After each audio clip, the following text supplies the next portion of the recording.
ને લાકડી, આ જ વસ્તુ હતું. છતાં બારિયાના રાજાએ કાળુ નાયકને ત્યાં આમંત્રણ આપ્યું કે આપણે અંગ્રેજોના હાથમાંથી બચવા હારું આપણે નાયકને જ હોવો પડે. નાયક સિવાય કોઈ લડે એવું છે નહીં.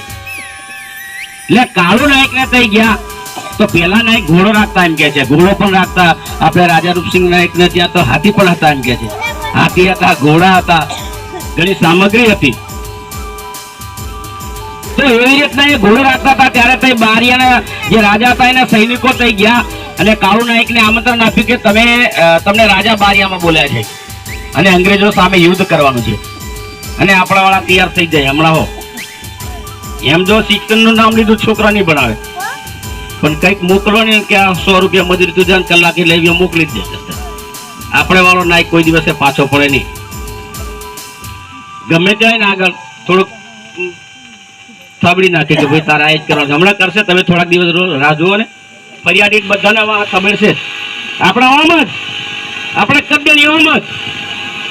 એ લોકો આપણે કદ્દેની આપણે ઓમ જ મારવાનું એમ.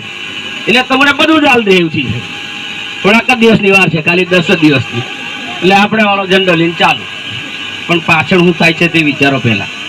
આપણા ઓમાં માર્યું, તેમાં માર્યું, કશું મેળ ખાધો નહીં, માથે પોટલી કાઠિયાવાડ જ જવું પડે. અત્યાર સુધી અહીંયા કોઈએ કશું આપ્યું નહીં. આજે અમારા સાહેબ છે એ વાત કરી કે જંગલોમાં થાય છે. મેં અહીંનો મોજૂદ દાખલો તમને આપું. અત્યારનો જ 1 મહિનો થાય અમારા જે પાલસંડા છે, પાલસંડા ગામ છે, અછેટા ગામ છે, પછી ગુંગાવાડા. હવે એ ડુંગરો વેચાઈ ગયા છે. બોલો, આ કહેવાયને પણ કહીએ છે. મારી જોડે ગ્રામ સભાનો ઠરાવ આવ્યો છે. પછી અમારા ગામમાં જે અછેટામાં ડુંગરી હતી એટલે એનો ગ્રામ સભાનો ઠરાવ લેવાયા અને છે પાછા બહારના લોકો. એટલે અમારા સરપંચને મળ્યા કે તમે ગ્રામ સભાનો ઠરાવ અમને અપાવો. આ એક સમજવા જેવી વાત છે. એટલે ગ્રામ સભાનો ઠરાવ અમારો સરપંચે નહીં આપ્યું કે નહીં, અમારા એક ભાઈ છે થોડો અઘરો છે, એ ભાઈને તમે મળો. એટલે સીધા એ લોકોને મારે ત્યાં મોકલ્યા કે દિનેશ કાકા કરીને છે, તમે એને મળો. એટલે એ લોકો મારી જોડે આવ્યા. મેં કીધું તમને ગ્રામ સભાનો ઠરાવ શું કરવા જોઈએ છે મને પહેલા કહો. આજે ગ્રામ સભાનો ઠરાવ તમારે જોઈએ હું લેવા? તો કે અમારે ખાન ખનીજ કરવાનું છે. તો મેં કીધું ખાન ખનીજ તો અમે કરીએ ને, અમે લઈ લઈએ ને ગ્રામ સભાનો ઠરાવ, તો મને લેવા લઈએ. અમે હોયના જ વતની છે કીધું. આ ભાઈ એવું કીધું કે તમને નહીં મળે. મેં કીધું કઈ રીતે નહીં મળે? તો કે અમારે એ બાજુ બધું ખાન ખનીજ હતું ને એ બધું પતી ગયું છે. એ બાજુ પતિને પાછા આ બાજુ આવ્યા. તો મેં કીધું તમને પરવાનગી કઈ મળે, કઈ રીતના મળે? તો કે અમારી સત્તા ચાલે છે. શું કીધું એ ભાઈ? રેકોર્ડિંગ છે મારી જોડે, પણ મોટા માણસો છે એટલે મારે નથી સંભળાવ્યું. એ ભાઈ કે અમારી સત્તા ચાલે છે. આજે સત્તાનો ઉપયોગ કરી તમે આદિવાસીઓને ખદેડવાનું કરો તો ચાલે?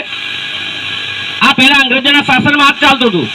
માથે ભારી જે શખ્સો હતા એ આપણા વાળાને બરબાદી કરીને આ રીતે જ કર્યું છું.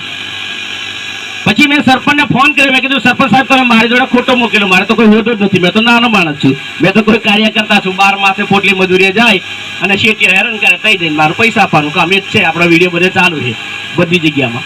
એટલે સરપંચ કે નહીં કે તું કે તો લખી આપું. મેં કીધું એમ કે અમારા છે ને લગભગ 180 કંઈક ફાઇલો બનાવેલી છે અમારા બિલકુલ વાળા કનુભાઈ છે.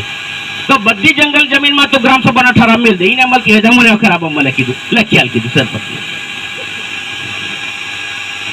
ગ્રામ સભાના ઠરાવ પ્રમાણે આખા ડુંગર વેચાઈ જતા હોય, જંગલ જમીન વેચાઈ જતી હોય, સરકારી પડતલ વેચાઈ જતી હોય, તો ગ્રામ સભાના ઠરાવ પ્રમાણે આપણે આદિવાસીઓને પણ જમીન મળવી જોઈએ. તો આપણાને કેમ ફાઇલો બનાવે કે તમે 80 પેલાની પાવતી લાવો, તમે 75 પેલાની પાવતી લાવો, તમે ફાઇલ બનાવો.